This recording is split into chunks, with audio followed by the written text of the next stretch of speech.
ओम शांति।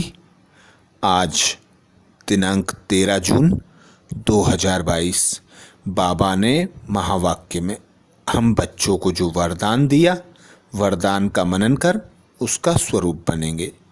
बाबा वरदान में बोले, मन बुद्धि से किसी भी बुराई को टच न करने वाले संपूर्ण वैष्णव व सफल तपस्वी भव।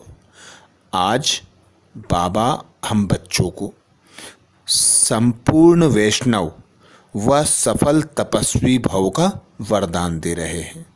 वरदान में बाबा कह रहे हैं, मन बुद्धि से किसी भी बुराई को टच ना करने वाले संपूर्ण वैष्णव व सफल तपस्वी भव।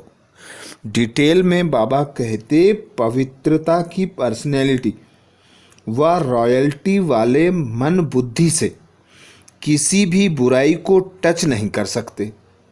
जैसे ब्राह्मण जीवन में शारीरिक आकर्षण व शारीरिक टचिंग अपवित्रता है, ऐसे मन बुद्धि में किसी विकार के संकल्प मात्र की आकर्षण व टचिंग अपवित्रता है।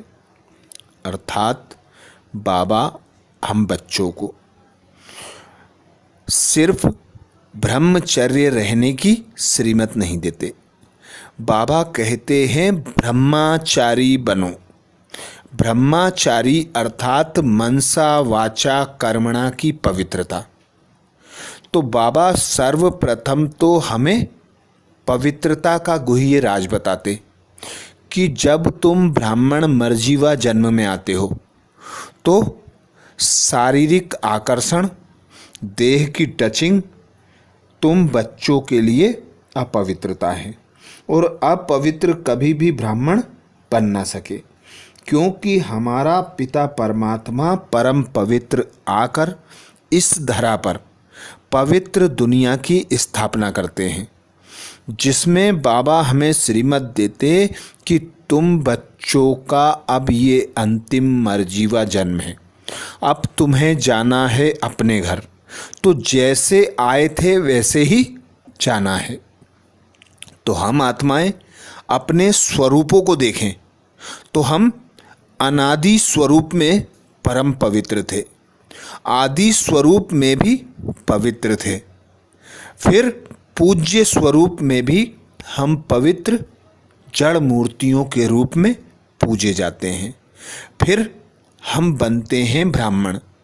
तो ब्राह्मण जब बनते हैं इस संगम युग पर, तो बाबा कहते, तुम बच्चे पवित्रता के सागर, पिता की संतान मास्टर पवित्रता के सागर हो। तो जब ब्राह्मण बने तो कोई भी शारीरिक आकर्षण, टचिंग सब अपवित्रता है। इसके साथ साथ तो जिस प्रकार शरीर का आकर्षण व टचिंग अपवित्रता है, ऐसे ही बाबा कहते, अब ब्रह्मा बाप समान बनो।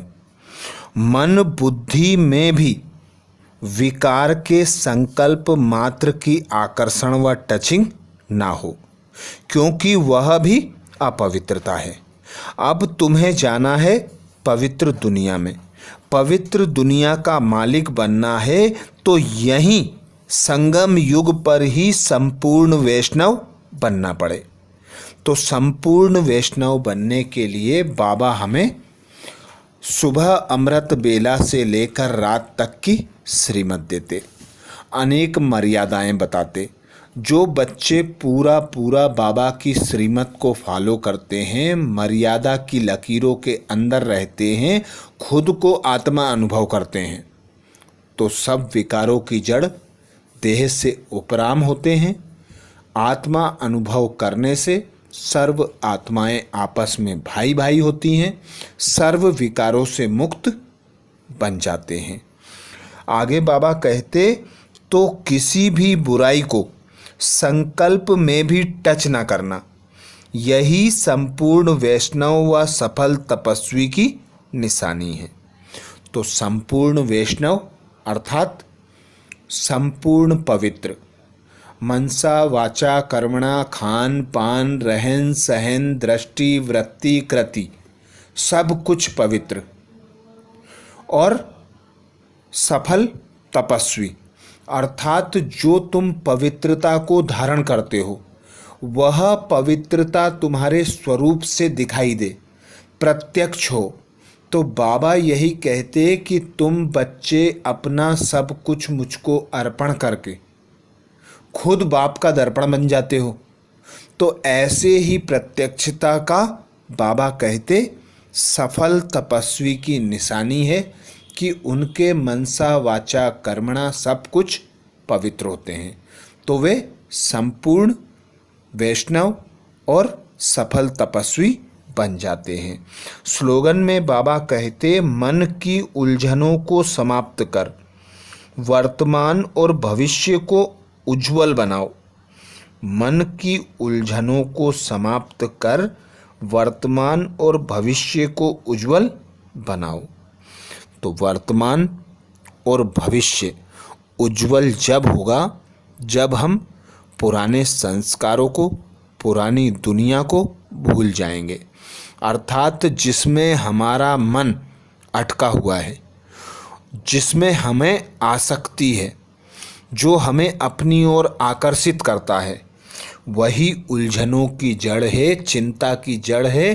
तो बाबा इसीलिए हमें कहते कि अब इस अंतिम मरजीवा जन्म में न्यारे और प्यारे बन जाओ।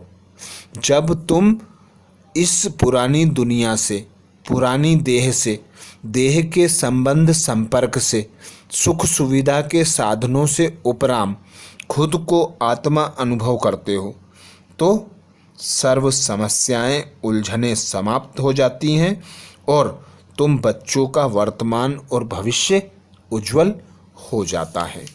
आज बाबा ने महावाक्य में हम बच्चों को जो सार सुनाया, सार का मनन करेंगे। बाबा बोले, मीठे बच्चे, यह पाठशाला है नर से नारायण बनने की। पढ़ाने वाला स्वयं सत्य बाप, सत शिक्षक और सतगुरु है। तुम्हें इसी निश्चय में पक्का रहना है। मीठे बच्चे, यह पाठशाला है नर से नारायण बनने की। पढ़ाने वाला स्वयं सत्य बाप है, सत्य शिक्षक और सतगुरु है। तुम्हें इसी निश्चय में पक्का रहना है। प्रश्न किया बाबा ने, तुम बच्चों को किस बात का जरा भी फिक्र नहीं होना चाहिए, क्यों?